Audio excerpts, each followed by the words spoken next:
Okay, so good afternoon, everyone. We are looking into a nice session of two talks. The first one is by Pankaj Vishe from Durham, who will exciting stuff, two-dimensional delta symbol method with applications to quadratic forms. So please, Pankaj, the stage is yours. Thank you, Gergely. Thanks for the introduction. Thanks for invitation. It's a pleasure to speak here. Yeah, too bad that I couldn't be there in person. Hopefully next time, but happy to do it online as well. So today I'm going to talk about slightly one of the other themes of the conference, which is the Hardy Littlewood Ramanujan circle method and delta symbol version of it, which maybe doesn't need too much introduction in this particular audience because it seems like most of you have used it. But this talk will be, I will not talk about any L functions automorphic form stuff here. It's more classical application of the circle method.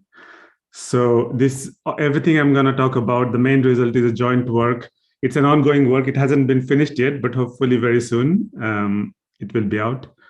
So it's joined with Simon Myerson, who is at Warwick, and Junxian Li, who is at Bonn at the moment. So let's get started. Okay, yeah. So my talk will have two parts. First, I'll talk about the delta symbol method, and then our version of it, two-dimensional version, and give you some idea of how the proof works. And then the second part, I'll talk about the application, which is to rational points on a complete intersection by pair of quadrics. So let me start. Again, maybe I don't need to motivate delta symbol method here, but I'll start it anyways. I'll start with this result that probably all of us have seen. The Dirichlet's approximation theorem, which says that if I take any real number, so I can just concentrate on 0, 1 for this purpose, then I can approximate any alpha in 0, 1 by a rational number with denominator at most big Q. So given a prescribed denominator parameter big Q, I can approximate any real number in 0, 1 unit interval by a rational number up to this approximation, 1 over little q big Q. And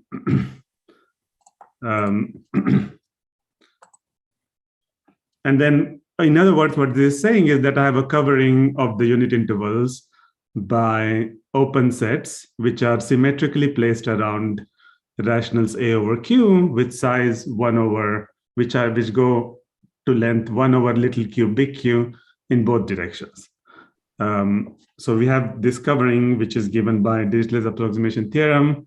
And then the proof here is just coming from, it's quite simple, just coming from the pigeonhole principle. And then there is an automatic way of generalizing this to higher dimensions. So in 2 dimensions, for example, which I'm going to stick to for my application. So in 1 dimension, we are being told that any alpha can be approximated by a rational of denominator q by up to 1 over little q big Q. Now in 2 dimensions, so it's somehow more natural for applications purposes to approximate alpha by rational number, both whose coordinates have the same denominator q. So of course you can use two different versions of one-dimensional approximations, but that's not what we are looking for. So it's more natural to consider approximate alpha. So if this is the situation, then since both alpha 1 and alpha 2 needs to be approximated by rationals which have the same denominator q, our approximation gets somehow worse. So which we should expect anyways, right? Because we have 2 different real numbers that need to be approximated. So this is reflected in in the bound. So in 2 dimensions, this version says that if I have a tuple alpha 1, alpha 2, I can approximate it by a rational of type A1, A2 divided by Q up to an error up to a distance of 1 over little q big Q to the half. So this distance has grown from this 1-dimensional version, as we expect. And then, of course, a question you can ask, is this a partition? So clearly the answer is no in rational case. The only situation when there is a partition is when we are in 1 dimension and we are looking at analogs of this over function field setting, because we have ultrametric inequality. So you can see that, it's easy to check that these sets have a lot of intersections overall. But so for applications purposes, which will be, maybe if you're familiar with how circle method works, or general techniques of analytic number theory, somehow we want to get some cancellations in a sum, and then we would like to get some symmetry to exploit this cancellation in these exponential sums. So I will ask you this question, which is, okay, Dirichlet's approximation theorem is very nice in a sense that, all these open sets are kind of nicely symmetrically placed around rationals of, so if I fix the denominator little q, these open sets, their length only depends on the size of the denominator, doesn't depend on the numerator, right? So let me ask you a question. So is there a partition, a different partition of the unit interval, which has some kind of symmetry property, some kind of symmetry in it? So one of the symmetries you can ask, which is quite natural, is that I want these arcs to be centered around rationals of denominator less than or equal to any parameter big Q, and I want them to be somehow symmetrically placed around certain sets of subsets of these. So one obvious choice is, if I fix a denominator and look at all different numerators, I want my arcs to be somehow symmetrically placed. So yeah, somehow if I take A1 over Q, A2 over Q, they need to be symmetrically placed. So again, if you try to do this by hand, you can see it's not an easy question to answer. But in 1 dimension, so there's something called Farey dissection. So since we have total order in 1 dimension, if I look at all rationals with denominator less than Q, I can order them up to their size, completely order them. And now this is quite easy to see that if I have 2 such rational numbers, which are neighbors, so these are called Farey neighbors, then the next rational number that shows between them will be given by this rational number, A1 plus A over Q1 plus Q, and then A2 plus A over Q2 plus Q. So now this is giving me, so if I have all these rational numbers here, which are somehow similar, and then between each of these, I'm getting a new guy. Yeah. And then this gives me a partition of 0, 1. Okay. So again, it's not, you can see that here now, these neighbors do depend on the denominators in some sense, right? They are not, sorry, numerators as well. So they are not independent of, they just don't depend on the denominators.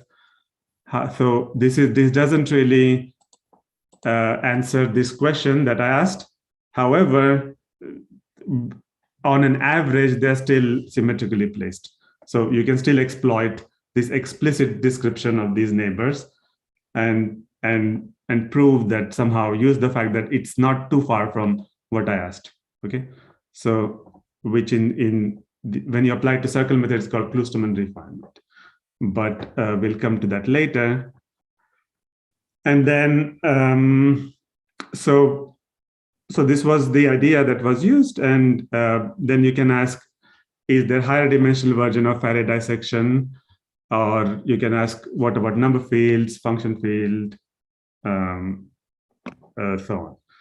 on. And then so this is still an open question. to find a nice description of. So there are many theories on how to get a higher dimensional version of Farey dissection. But for this particular type of dissection that I'm asking, that is still an open question in most of the higher dimensional settings. I think it is only known maybe for QI, if you look for analogs over number fields, and like some specific number fields of.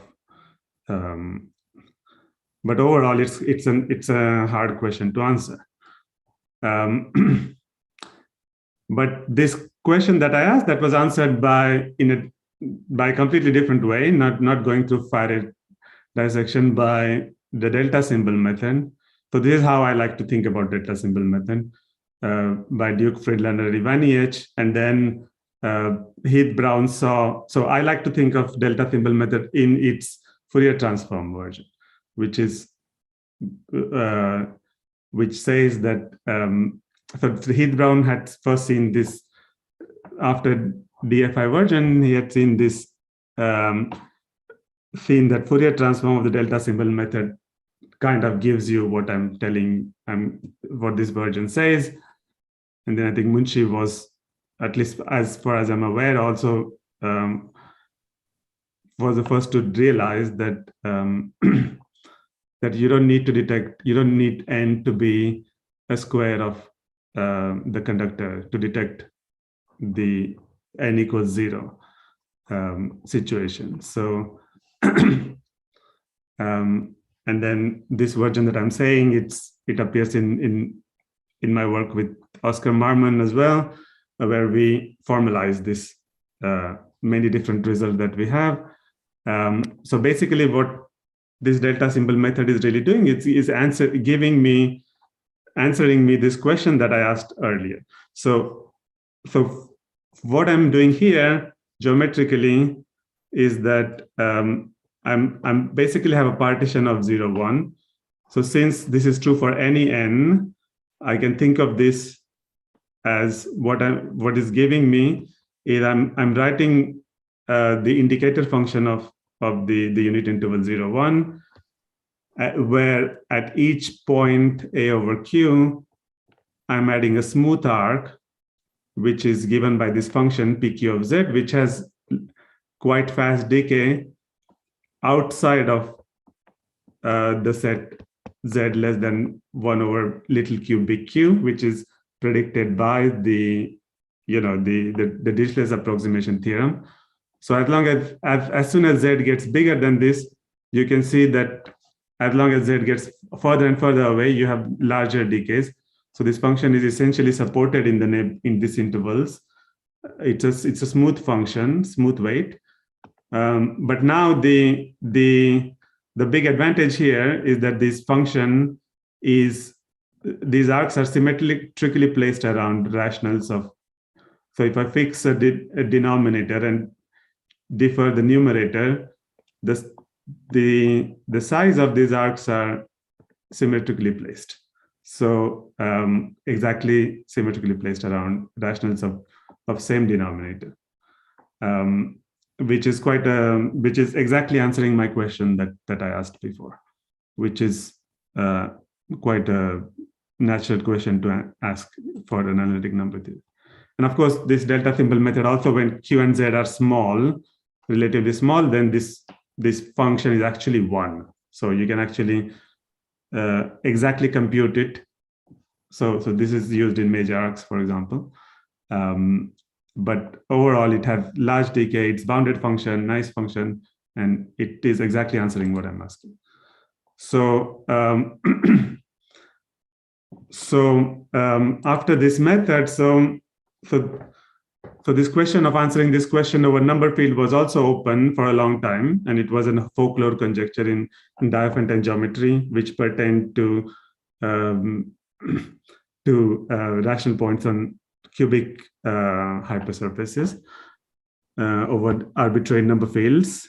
So this question was settled by in the joint work with Tim Browning in 2014, where we realized that we can obtain a version of of the delta symbol method over number fields, and then interpret it in this Fourier transform way to have a partition of the analog of unit interval in that setting, and so that was obtained in 2014. And in function field setting, as I said, you don't need to do anything. If you follow the same route, you will just get back to because everything is nice in some sense.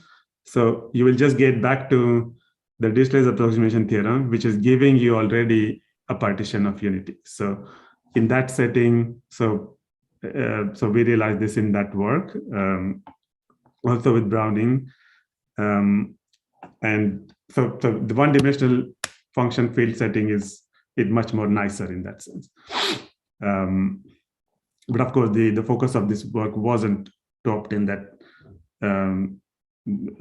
to obtain that version, but to have like the focus was rational points in that paper.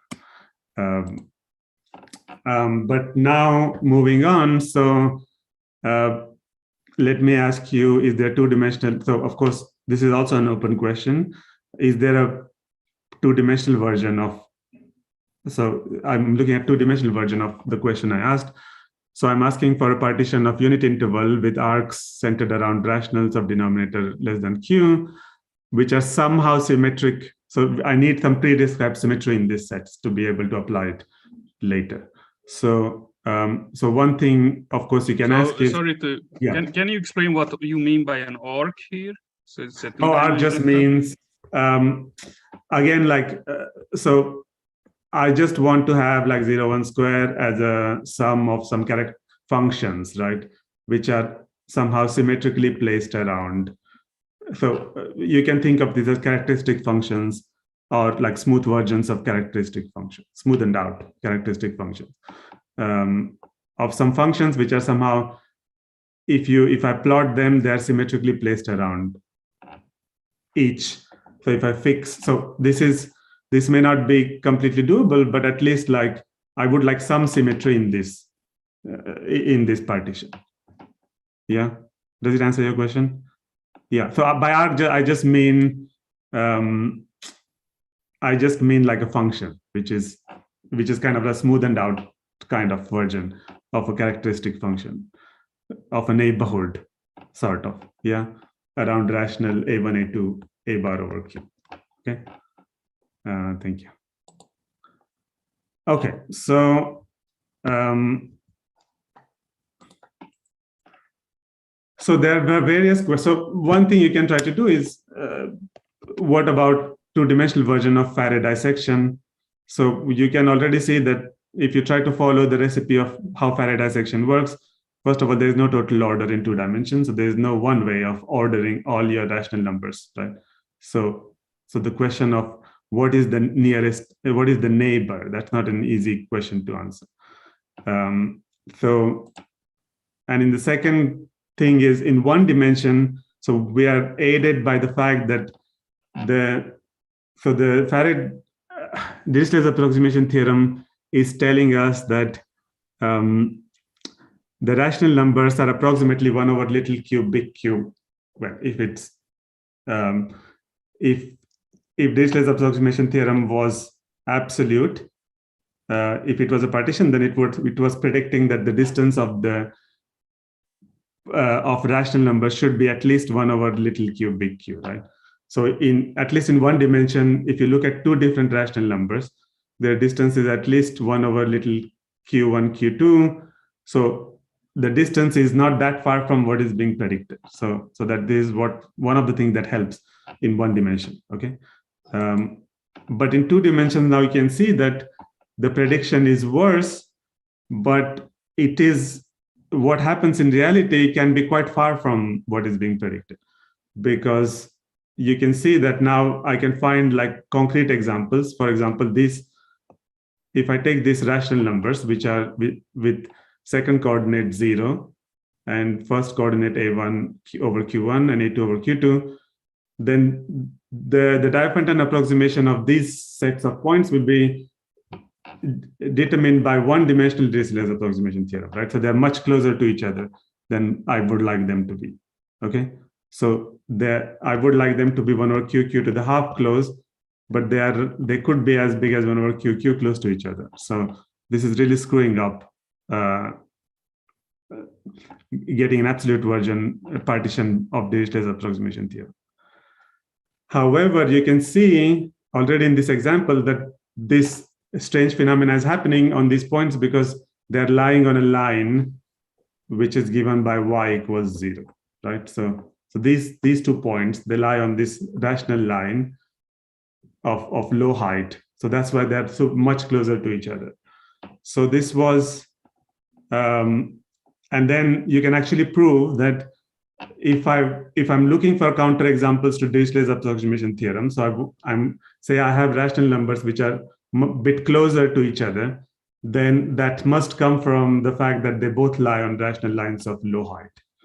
So this was so this is what I used in this work from 2019 and to obtain a two-dimensional version of Farey dissection.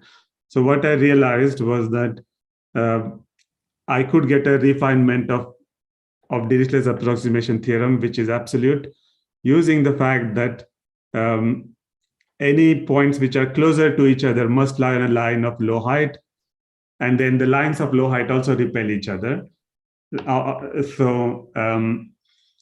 Now, if I'm looking at rational points on low height, then I know exactly how they are distributed by using one-dimensional Farey dissection.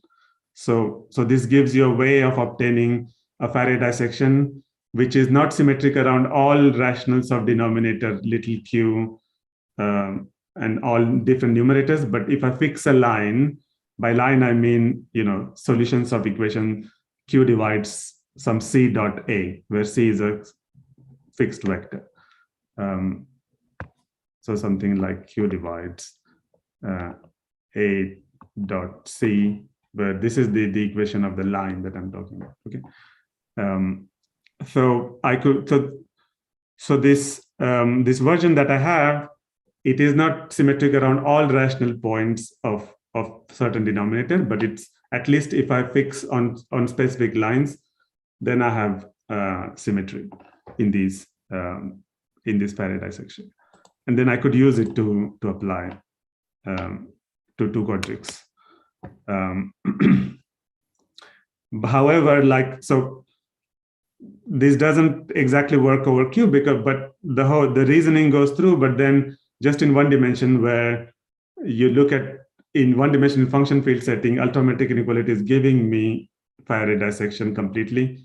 However, in Q setting, they start overlapping anyway. So in this case as well, it got much more complicated but I tried to do the same thing over for unit square 0, 1 square.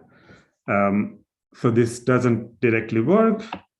So that's the next question. And then this is answered by our paper, which is coming out soon, I hope. So we are obtaining a two-dimensional version of delta symbol method. Again, this is a joint work with Simon Myerson and Junxian Li. So essentially what we are saying is that I can write 0, 1 square as a sum of these characteristic functions, which I'm calling arcs, which are so again, it's slightly misleading that there's both A and Q in this P, right? But I will give you in a second what the relation between various of these arcs are. So essentially, I'm just putting an arc.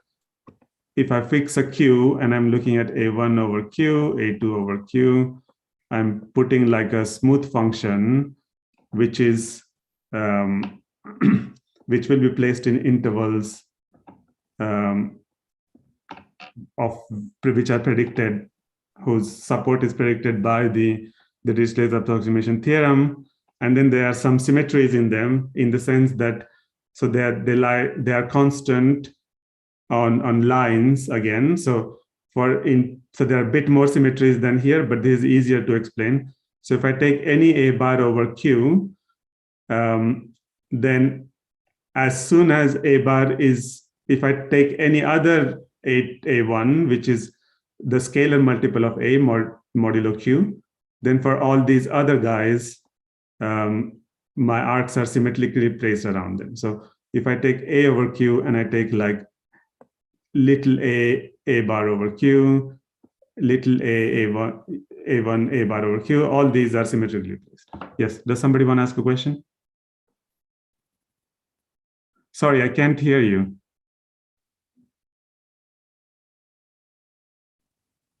In Farey dissection of 0, 1, 2, what is the definition?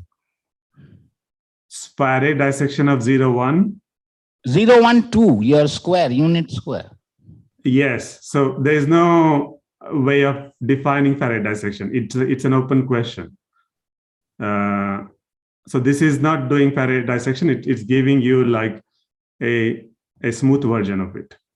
So by Farey dissection, you mean you want a partition of the unit square in intervals, so to say, which are somehow symmetrically placed around rationals of, in some sense, of fixed denominator.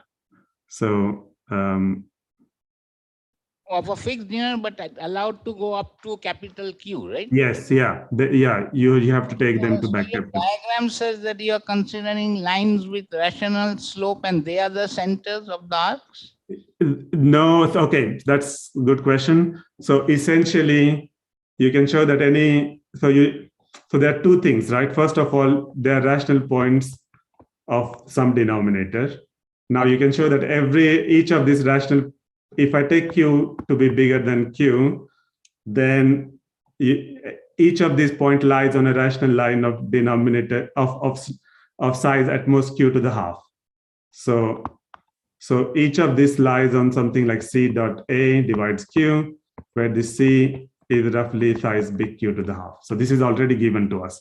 So now I'm saying that if I look at all these sets, A bar mod Q, then at least this is easy to state. That's why it's stated in this form, that if I take any A bar mod Q and if I multiply it by a scalar and I look at this denominator now, so this is just a scalar which is co-prime to little q. Then I look at this rational number, A bar over Q and little a bar over Q, then my arcs will be symmetrically placed around all these guys, up to a scalar multiple at least. So does your Farey dissection lead naturally to a two-dimensional Kloosterman sum? No, it will lead to a one-dimensional Kloosterman sum. Product? Yes. Products in two variables, X and Y. Exactly. But however, for now, so we are getting one-dimensional Kloosterman sums because of, so my Farey dissection is not in the nicest form that I want it to be, which is in 2 dimensions. However, it is still nice enough that I can still use it on a smaller set, which is one-dimensional. If I look at like equivalence classes of A bar mod Q by just, by scalar multiplication. So I say that 2 are equivalent if they are scalar multiples of each other. So on each of these equivalence class, my functions are symmetrically placed. Okay, thank you. Okay. Yeah, welcome. Hope that answers your question. Again, like so I will tell you. Another obvious question is if this is specific to 2 dimensions, your result. So in n dimension, it will generalize to higher dimension, but so far it seems like it will still have this one-dimensional, the fact that it will still lead to one-dimensional Kloosterman sum. So like not like n minus 1 dimension, unless we are missing something. But I'll tell you in the proof like why somehow there should be some dependence of this sort. Like maybe So this is somehow like one has to account for this fact that that some of the one has to account for the fact that there are some points which lie on low heights which are much closer to each other. So if you put arcs of same size, on each of them, then when you add them up, then on these points of low denominator, points which lie on the lines of low denominator, they will accumulate. So one has to account for that fact, if that makes sense, which will be clear in our proof as well. So let me tell you exactly what we have. So we have this symmetry in these functions. And then this is also true that you can show that when q is small and z is small, then these functions are what you expect to be. That exactly equals to 1 up to a very small error. Everything I say is up to a small error, yeah. However, so this is exactly, I will tell you roughly. So these functions, so the best bound we can prove in generality is that, first of all, the second factor is telling me that the function is decaying quite rapidly as long as z is bigger than 1 over cubic q to the half, which is what is given by the Dirichlet's approximation theorem. However, like our bounds somehow, general bounds depend on whether a over q lies on a line of height, certain small height. So as I said, like typically you expect them to lie on a line of height q to the half. Okay, so in a generic situation, most of them will lie on lines of which are the lowest line that it can lie on is of size big q to the half. However, some of them, there'll be smaller and smaller subset which will start lying on lines of lower heights, and on these guys, our bounds, absolute bounds, get worse and worse. So essentially, we are getting q to the half over mu factor for these guys. However, there are less of these guys, so it is not a problem when you apply this result. Okay, so so that's the result. We have a version of Farey dissection, smooth, so to say, which is the crucial punchline is that there's a symmetry here, which is one-dimensional, not two-dimensional, but one-dimensional. And somehow it is probably to be expected. I left it to draw something, but let's move on. So let me give you an idea of the proof.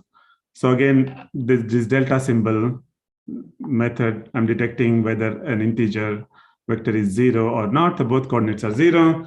So okay, maybe this is so again, if in one dimension, let me give you, maybe many of you must have seen this proof of how delta symbol method works.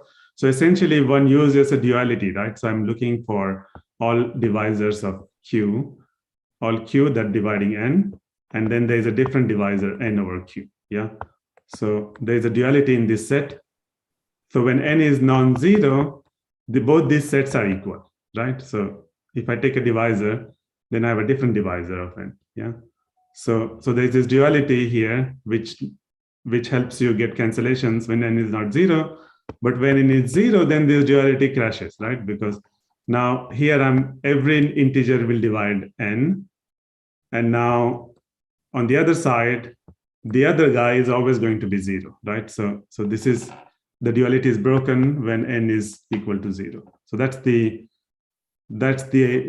why this delta symbol method works. So that's the main idea in this expression. And then, so what is, how do we do it in 2 dimensions? So what is the analog of divisibility, right? So this is where I think people have been looking at 2-dimensional versions. That hasn't worked because there is no direct analog of what we are saying. However, so this is the first and most important step somehow, that the duality is given in this way. So if n is, if I take a vector which is non-zero, then then what is how do you say that something, another vector divides n? So if you, in algebra, for example, you can think of this as, if a smaller lattice, a bigger lattice contains this vector, then I say that this n1 will divide this n, right? And now these are just one-dimensional lattices. So by lattice, I just mean integer multiples, right? So I say that n1 divides n if n is given by q times n1, right? So for some vector n1. So now I have a duality. So I'm looking for integers that divide the vector n. And then on the other hand, I have this vector n1 such that n belongs to this lattice generated by n1. Okay, so that's the duality that I on one hand I'm looking for integer divisors of n, and on the other hand I'm looking for n1 vectors n1 such that n belongs to this lattice generated by n1, i.e. n is a scalar multiple of n1. And then there's a duality that so q, when n is not equal to 0, q is given by so q is given by, and I'm looking for one-dimensional lattices. So n1 I always assume to be non-zero. So now I have this relation that q is exactly equal to n divided by n1. Yeah, so absolute value of this vector n divided by n1, and similarly absolute value of n1 is equal to n over q. So this is my duality, and that will take me to the version. So now this looks slightly complicated, but the idea is coming from here that so now I'm taking two different functions. First of all, omega1, which is detecting a 0, so which is 0, which is taking value 1 at 0, and then omega2, which is supported away from 0. So it's supported in half 1, say. And both of them are, say, positive functions with average equal to 1. So, so now this is, I claim that this is what's detecting the delta symbol method, detecting this when this vector is 0 or not. So again, let's see when n is 0, yeah? So when n is 0, this second guy is going to be always 0, yeah? Because omega2 is taking value 0. So this is going to be, the second part, it vanishes. And in the first part now, n is 0, so omega1 will take value 1 always. So essentially what I'm doing is, again, so this DC is, I've written in this way because this n1 that I said, I want to write it as d times c, where c is a primitive vector. So this is used in application later. So you can think of this n1 as d times c. So essentially now this factor becomes 1, so this goes away, and you are only computing how many tuples I have of size up to big Q to the half. Yeah. And then there are roughly Q such tuples, some constant times Q. So this is why I need to multiply by a factor, which is a factor of size 1 over big Q. So when n is 0, this is going to give me 1 as long as I normalize it correctly. And then when n is non-zero, then I'm going to use this duality that I showed you. And then it's easy to see that both of these guys exactly cancel each other. Again, like this DC was n1, and this was exactly n over DC was exactly q, and then and so on. So both these expressions, if I substitute with each other, then they cancel each other, just using this duality that I showed you. And then there's this half factor here, just because, because I was looking for lattices earlier. So if I allow only in natural numbers, then I need to take half of them only, because, minus n1 and plus n1, in this particular setting, I'm allowing both of them. But here I'm only allowing positive ones. So I need this half factor. Maybe I'm going too fast. Is this followable? But anyway, so the duality is only coming from this thing that I showed you. and this expression cancels when n is non-zero, and this is equal to 1 when n is equal to 0. So this is the main first step in the argument. Maybe I'll take a pause. Is it followable? Yes? Gargay, maybe you can nod or something. Yeah, you are doing well. You are doing fine. Yeah, it's hard to see. I'm not seeing anybody here except Gargay. So, at least if Gargay is following, I'm happy. Okay. I'm all with you, man. So, yeah, if you are familiar with the original treatment of Euclid and Ramanujan and Heath-Brown, then that helps, I think. Yeah, so I hope people have seen this version, at least the proof of it. So, and now, so moving on. So I have these two conditions. First of all, this Q dividing n, that's easy to detect by just adding characters.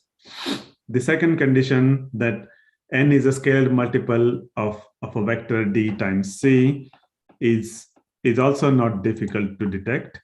So the first condition I just detect by just adding, adding these extra characters. The second condition, so I'm writing n1 as d times c, where d is the GCD of the vectors of n1, and c is the primitive vector. So I want n to be a scalar multiple of this vector dc. How do I detect it? So this is if and only if, first of all, d has to divide n, right? So that's one condition. The second condition is that once d divides n, if I look at this vector n bar over d, it has to be a scalar multiple of c, which means that if I take a dot product of it with c perp, which is just minus c2, c1, then that has to be 0, right? So this is exactly the condition, two conditions that I need, okay? So the first condition, again, I'm detecting by the delta sim, just by adding characters. The second one is now a one-dimensional condition. So I'm going to detect it by one-dimensional delta symbol method. So that's roughly how the first term works. And then I'm left with these two. I had two different sums, right? So the second sum I claim is a bit easier to understand. The first one is slightly more mysterious, but it's quite easy to see what it is doing. But in the second sum, I'm just gonna insert these characters back. And now what I'm gonna do is I'm going to use Fourier inversion to separate this variable n from this q. So I'm going to write, so this is what this giving me these functions pq. So now, because this function is not oscillating too much, you can easily see that. So if I use Fourier inversion, what I'm essentially doing is I'm adding a smooth arc or smooth function around a bar over q, which is roughly supported in the interval 1 over little q big Q to the half. So what this second method term is really doing, I will draw it here. The second method is actually giving you like it's a two-dimensional Kloosterman refinement. So if I take any, since this, let's see, annotate.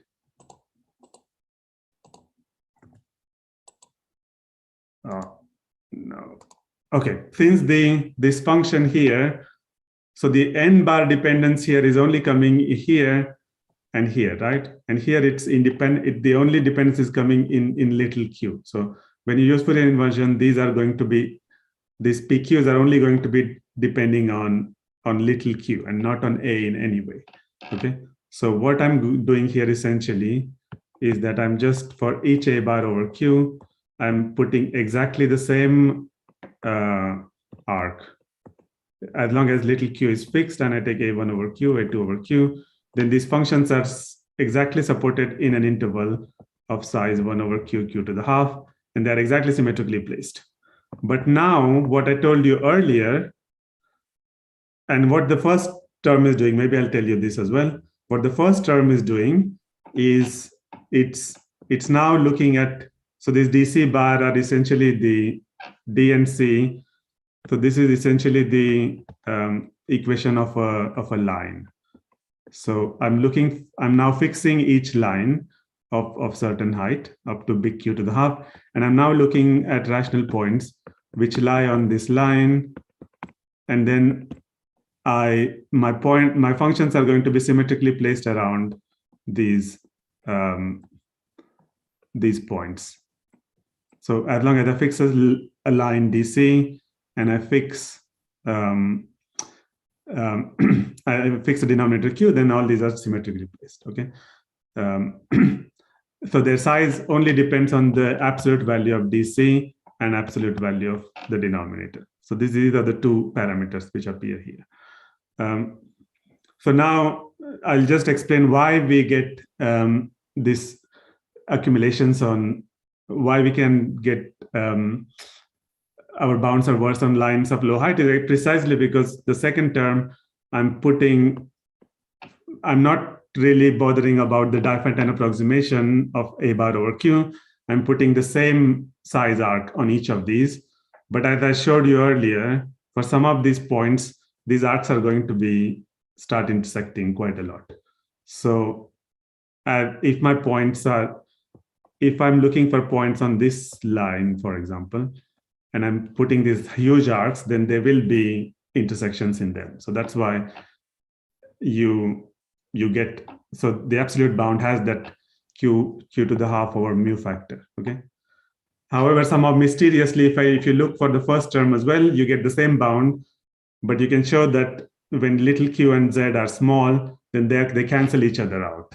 So there's no issue when, so both these are as a bit bigger than what you expect when your rational points lie on lines of low height. Okay, I don't have too much time left, but I hope I gave you, so this is also something that's telling you that it's probably not so reasonable to ask.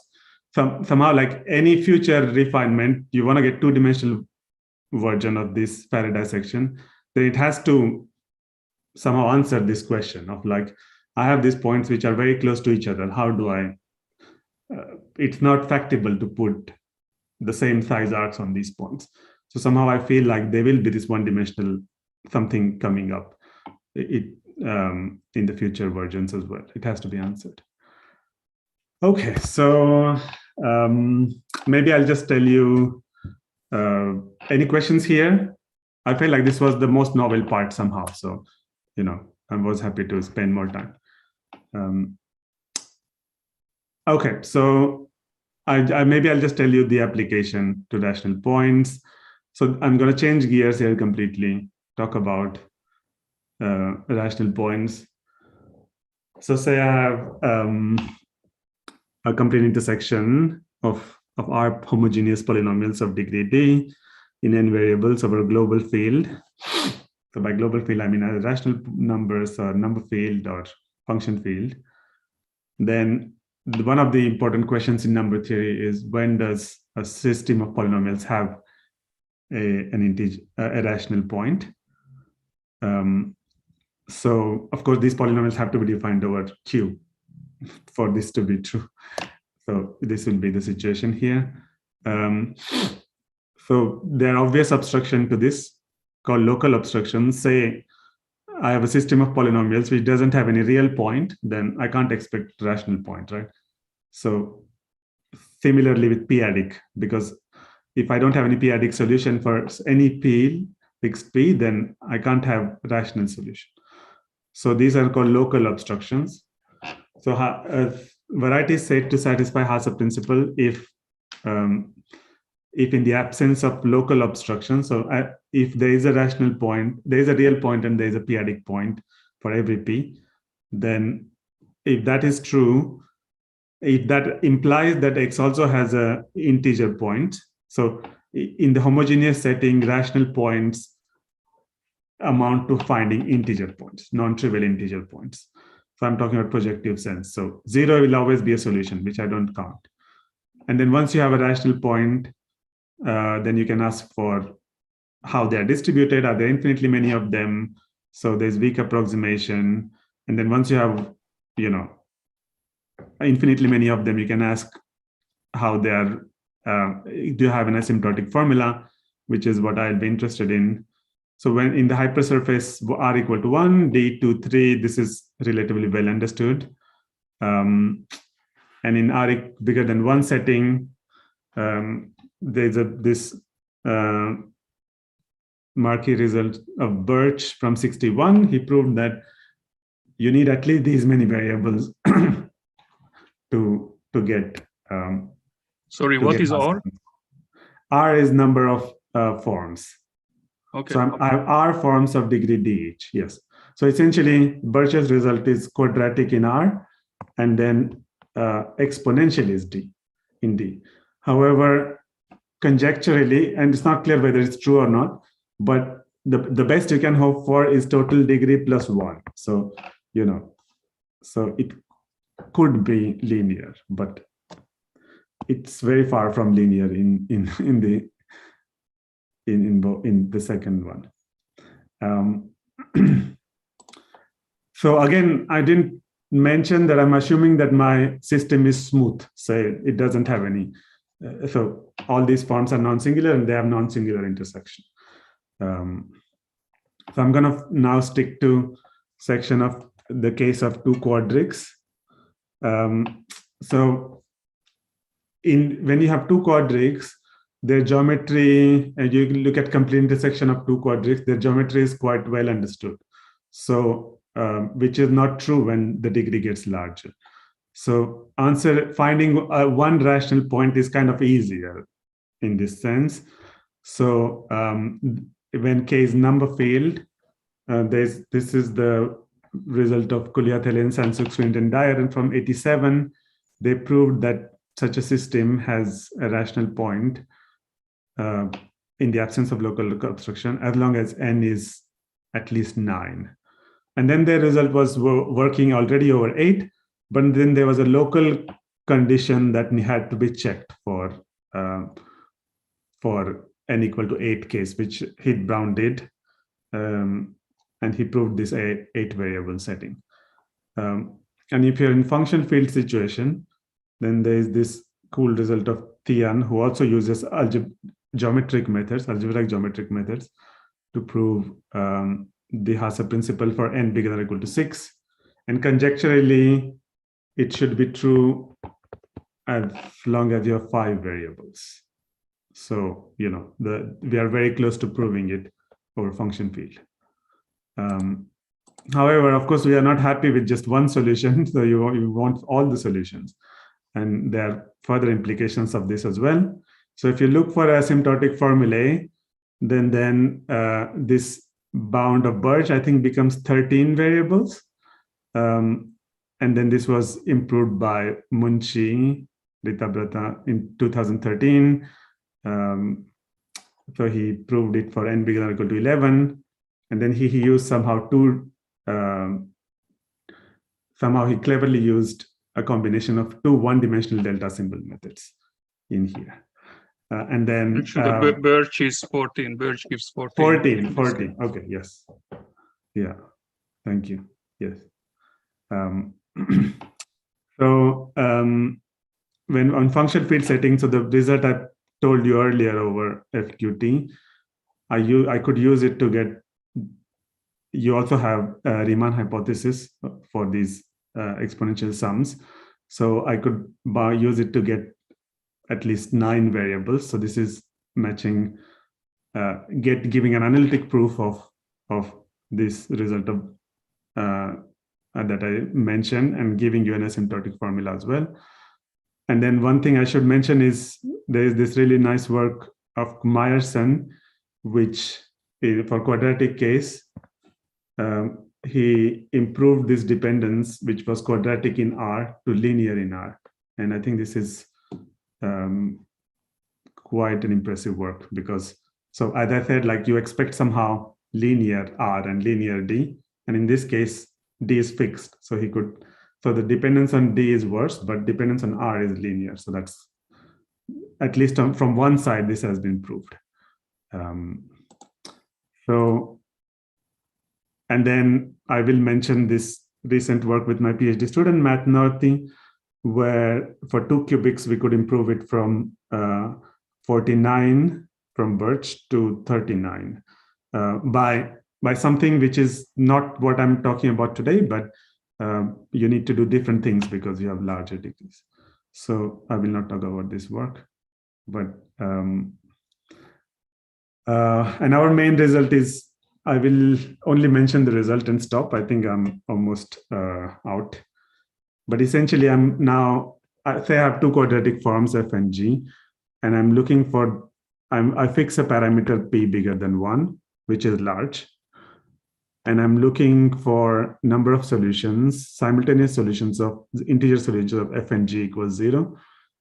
And now I have this smooth compactly supported function, and I'm looking for solutions in this smooth box, which I'm blowing up, p times w essentially. And I'm counting look at all these points, and I'm counting how many solutions I have. So heuristically, you expect p to the n minus 4 solutions. It's not hard to see. So essentially, we prove unconditionally that n, as long as n is bigger than or equal to 10, and you have a smooth system of quadratic forms, then you have this asymptotic formula of the type. The number of solutions is roughly of size p to the n minus 4 plus something which is a smaller, it's like effective bound, which you expect from circle method. N minus 4 minus epsilon, and then this constant is taking care of the local obstructions. So as long as there are no local obstruction, this constant is going to be non-zero. So we are proving the asymptotic formula for n bigger or equal to 10. And then conditional on GRH, we will need 9 variables, as I did in the function field situation.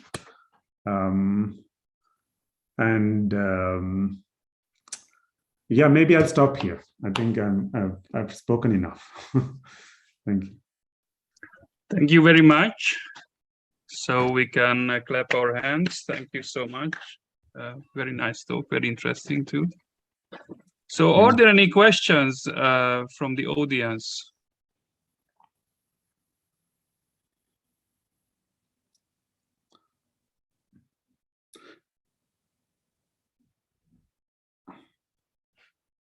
Can I ask a question? Yes, please. sure, of course. So you use dimensional delta method in this, right? Sorry, can you say that again? You are using 2-dimensional delta method here again, right? In this problem solution. Yes. So just say that what are the obvious advantages when you are using 2-dimensional version compared to the 1-dimensional version here? So you mean, so how does the proof work, right? So essentially, you must integrate over a torus, right? So yeah, you want to integrate over the torus, which I was going to talk about in the proof. But the issue is like, so the way these methods usually work is you just use Dirichlet's approximation theorem, right? So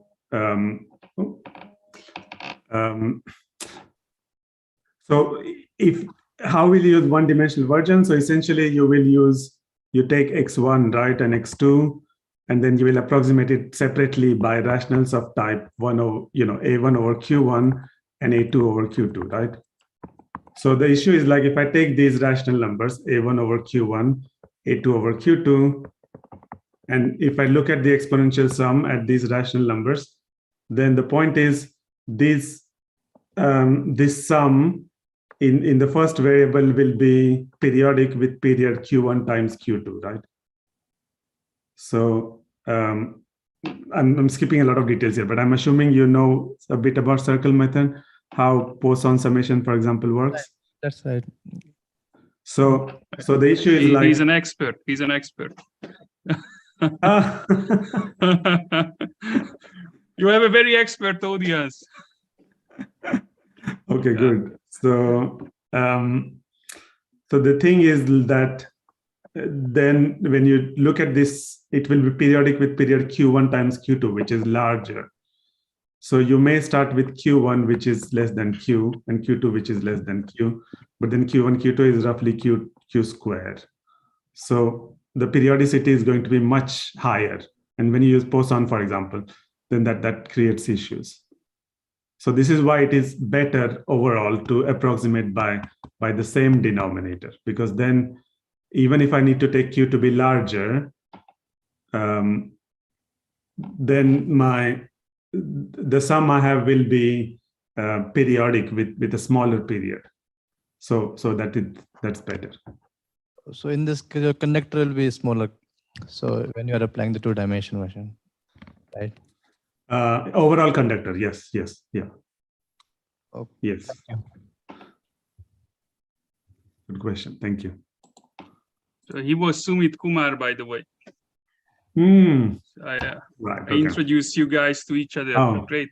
Thank you. Yes. I mean, I have a question. If somebody can find a nice application of two-dimensional version, I'll be interested in knowing about it as well, of course.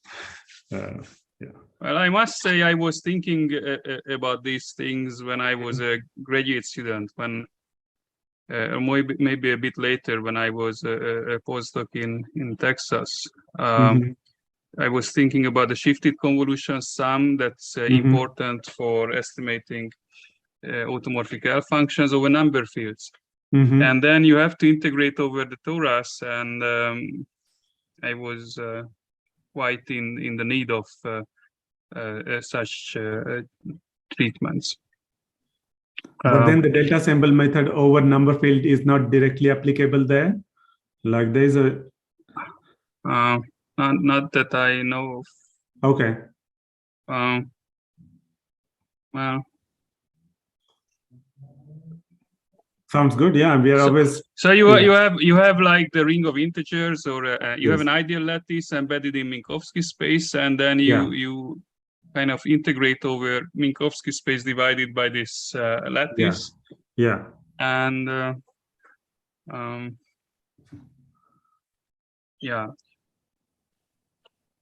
Anyways, this is very good stuff. I have two questions, but let me first let's be polite. Let me be polite. So how about others in the audience? I shouldn't ask first, so others should ask first.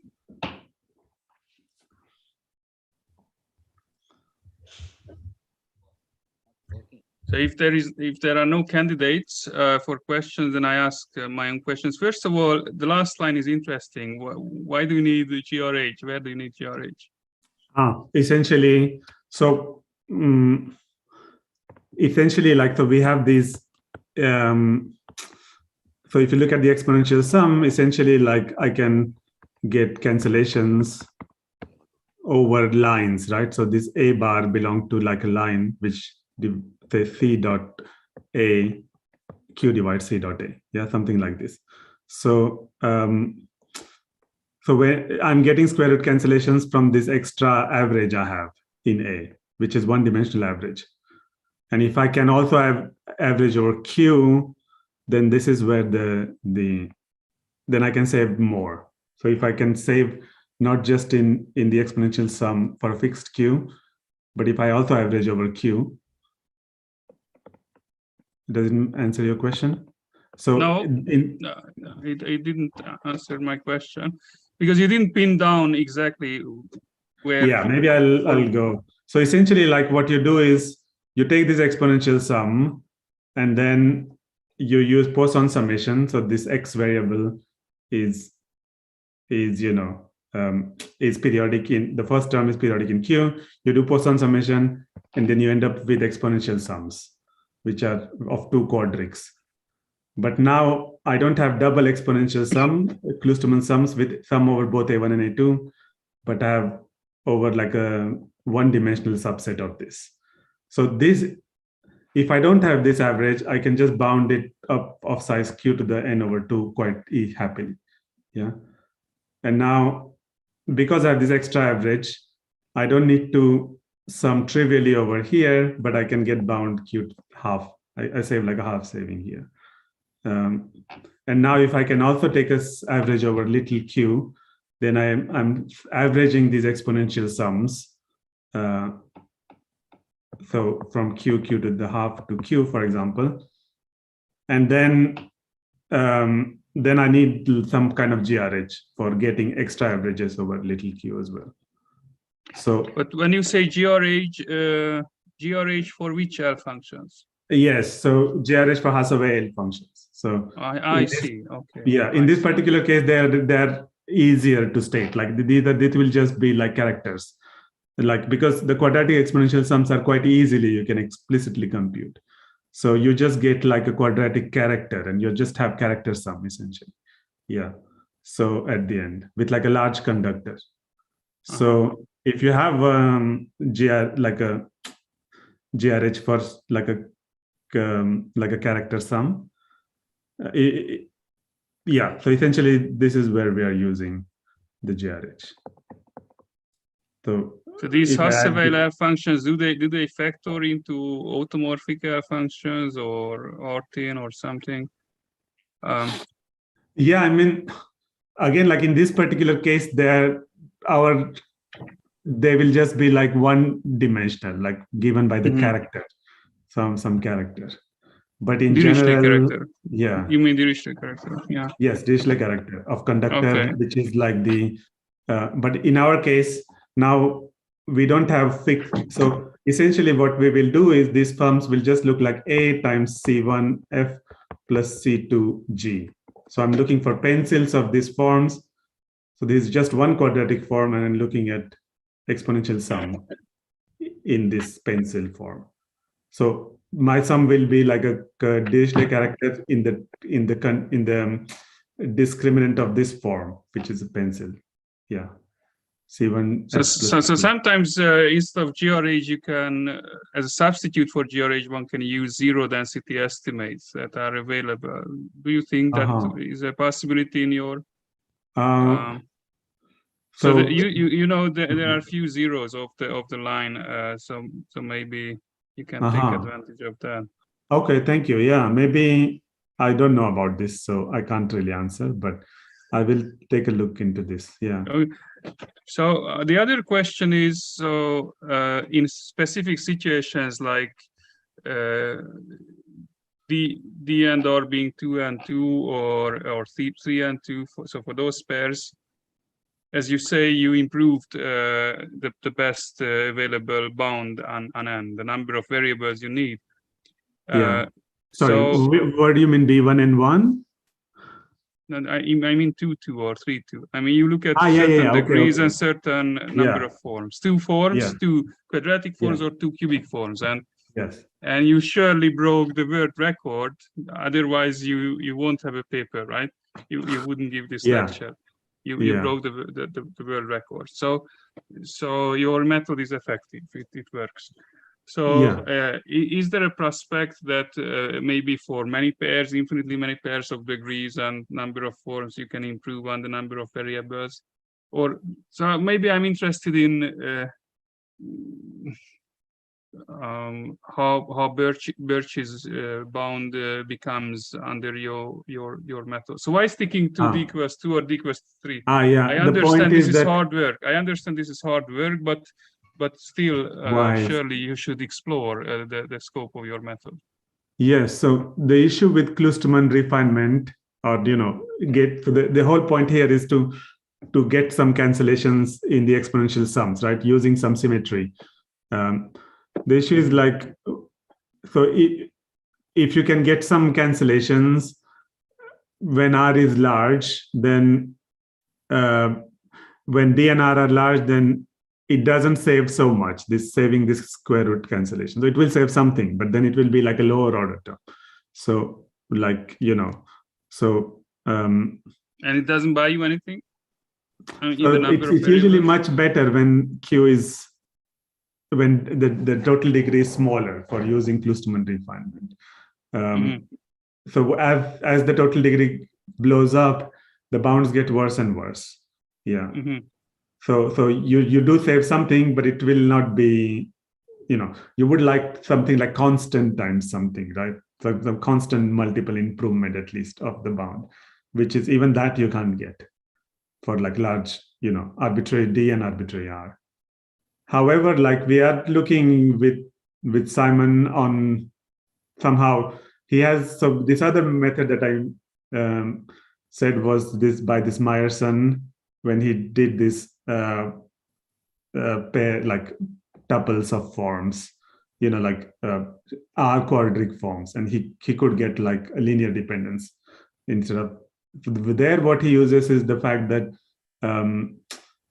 that if you look at exponential sum, then two exponential sums are going to be so the places where the exponential sums take larger values are separated. So there's some repulsion in the values of exponential sums, and then he could somehow exploit it in his work. So it will be, we are thinking of how to combine like various loose ends there, but so far we still think that like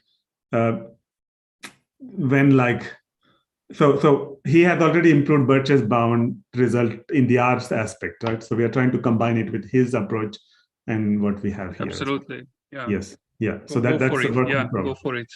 Yeah. Yes. Yeah, sounds like a good idea to go for it. Yeah. So that's the next plan for us. Okay, so we had a very nice discussion so far. Are there any further questions or comments? Yeah, I was going to ask you that formula for Jyoti, can you speak into the microphone? Yeah, I don't know, this is going off every now and then. It's working, yes. If you move it closer, it's better. Okay, let's see. Can you hear? Yes. Yeah. Absolutely. Yeah, so this formula for n, that exponent, is it predicted by Manin-Batirev conjecture, same exponent? Yeah. You mean the how many the number of solutions, right? Oh yeah. You mean the n minus 4, This right? is predicted by Manin's conjecture, Manin-Batirev. The issue here is that there is no log factors coming in here. So if you have enough number of variables, then this Brouwer group is trivial.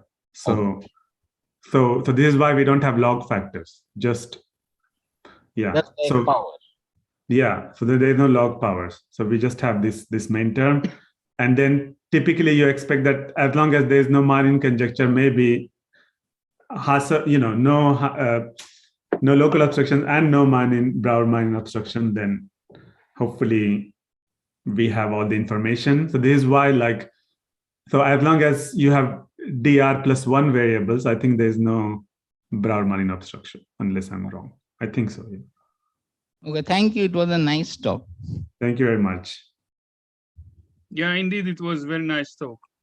I hope I could. We had a good time. We had a good time.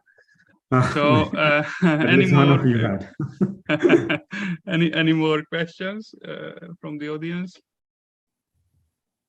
So are you still in New York? No, I'm at Durham University in the UK. Oh, in the UK. I did PhD in New York, so I'm gone for a long time now. Yeah. Oh, I see. I didn't know. I didn't track. Okay. I'm in the UK, yes. So may I ask one question? Yes, Please. sure. Yes, what are the properties of the weight functions appearing in your double delta symbols? Is it similar to the Heath-Brown's? Yeah, so that's what I said. Maybe so. You understood that this one, right? That there's some symmetry there, which is one-dimensional symmetry. The other one is that when Z is in the small situation, they're exactly equal to 1. When Q is small, Z is small.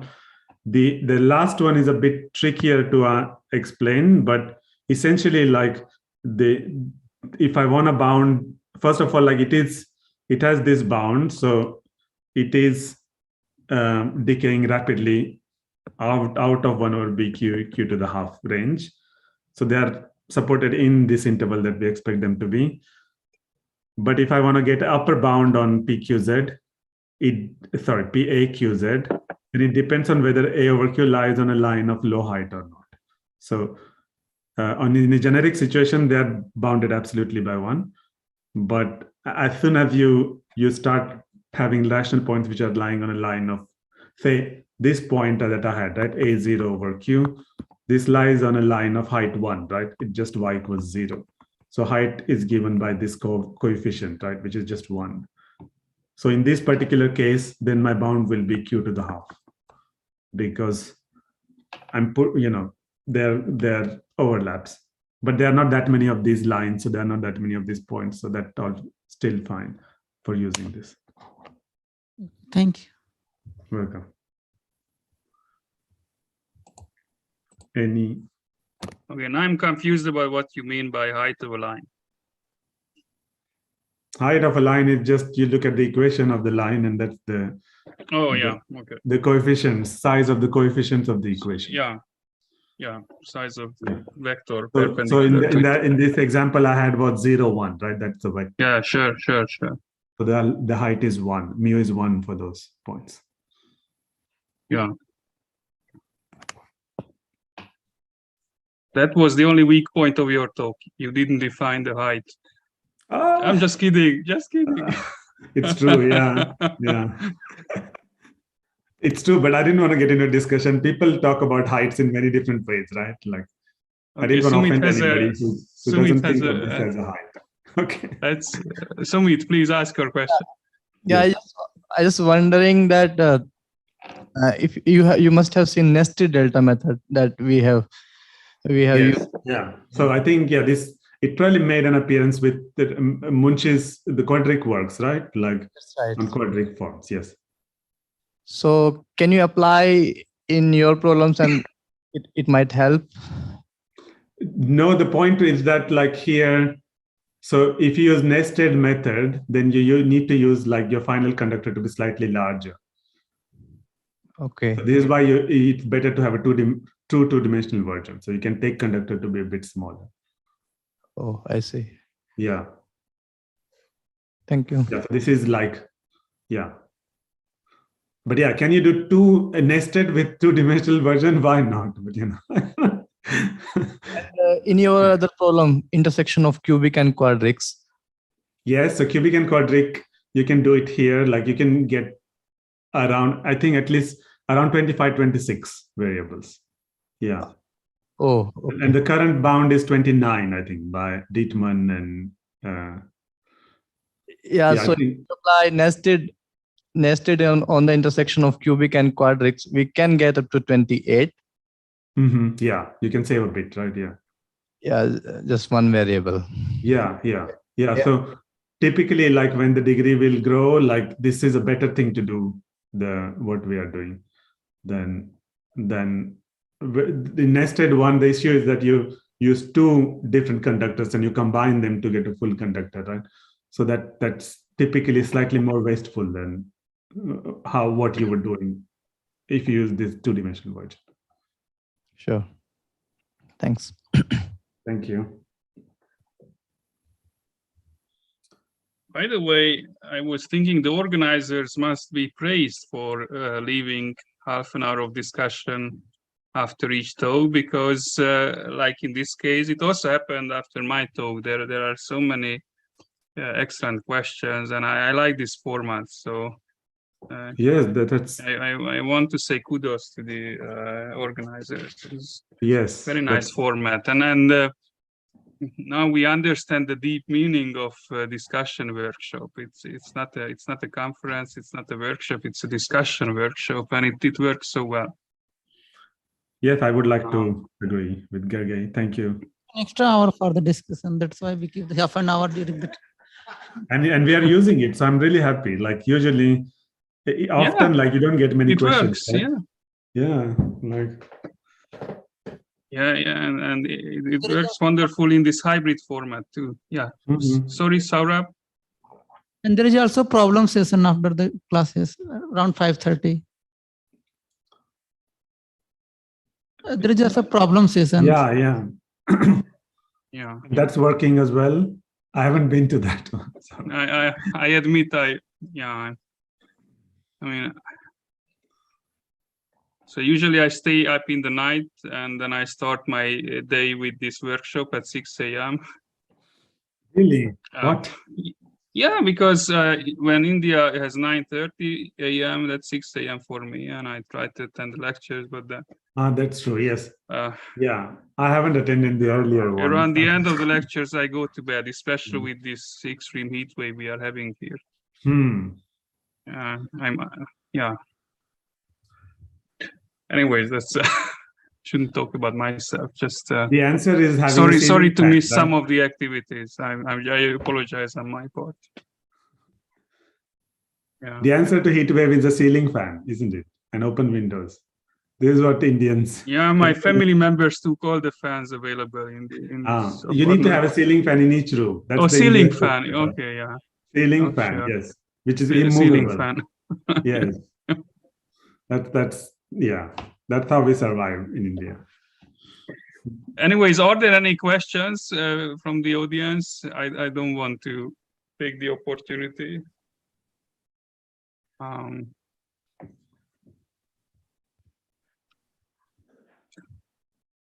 Okay, if not, then maybe the audience deserves an 8-minute break, because in 8 minutes we'll resume with Keshav Agarwal's talk. So please use the 8 minutes wisely and don't miss Keshav's talk. So let's thank again Pankaj, Vishe, wonderful.